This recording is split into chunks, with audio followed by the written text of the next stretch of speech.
ఈ కార్యక్రమంలో మీ సమస్యలు చెప్పుకోవచ్చు, వాటి పరిష్కార మార్గాలను అమలు చేసుకోవచ్చు.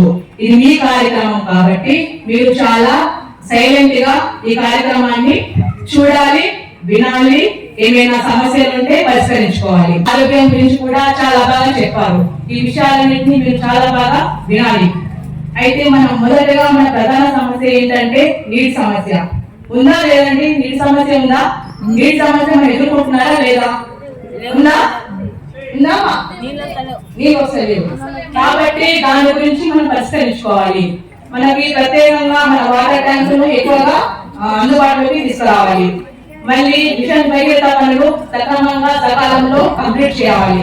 దీని వల్ల ఏమవుతుందంటే మన పైప్ లైన్స్ కి చాలా డ్యామేజ్ అవుతున్నాయి. ఆ డ్యామేజ్ అవ్వకుండా తొందరగా సకాలంలో పనులు పూర్తి చేయాలి. ఇలా చేయడం వల్ల మనందరి సమస్య నెరవేరుతుంది. అంతేనా? అంతేనా? మన ప్రధాన సమస్య నీటి సమస్య. మరి ఇంకో విషయం ఏంటంటే రానుంది వర్షాకాలం. ఈ వర్షాకాలంలో వర్షాల వల్ల దోమలు, మలేరియా, ఈరోజు మన డాక్టర్ గారు చాలా విషయాలు చర్చించారు. దీని వల్ల మన నివారణ చర్యలు ఏర్పరచుకోవాలి. మరియు క్లోరినేషన్, వాటర్ని ఖచ్చితంగా మనము పరిశుద్ధంగా క్లోరినేషన్ చేసుకొని వాటర్ ట్యాంకుల్ని వారానికి ఒకసారి 2 సార్లు మనం శుభ్రపరచుకోవాలి. ఇది కూడా మెయిన్ కారణం. అర్థమవుతుందా? ఈ విషయం పట్ల చాలా జాగ్రత్తగా ఉండాలి. ఇంకో విషయం ఏంటంటే మన రోడ్లు సక్రమంగా లేవు. మన సీసీ రోడ్లు ఏర్పాటు చేసుకోవాలి.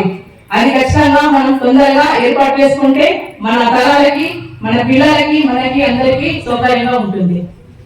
ఇంకా ప్రధానంగా ఇంకో విషయం ఏంటంటే మన నేటి బాలలే రేపటి పౌరులు. అవునా?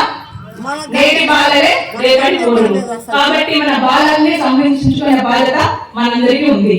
సో ఈ విషయం గురించి నేను మా కౌన్సిల్ సమావేశంలో స్థానిక ఎమ్మెల్యే గారి దగ్గర కూడా నేను చర్చించడం జరిగింది.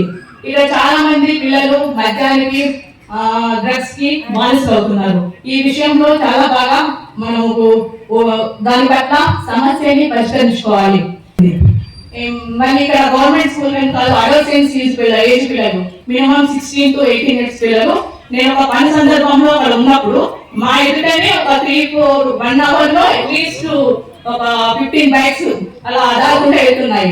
సో ఆ విషయంలో మన స్థానిక ఎస్ఐ గారు చర్యలు తీసుకోవాలి. చాలా ప్రాబ్లమ్స్ ఫేస్ చేస్తున్నారు. ఈ విషయం వల్ల ప్రతి ఫ్యామిలీ చాలా ఇబ్బందులు పడాల్సి ఉంటుంది. సో ఈ విషయాలన్నింటినీ సక్రమంగా నిర్వహించాలని మన సభా వేదిక పైన చైర్మన్ గారిని నేను కోరుచున్నాను.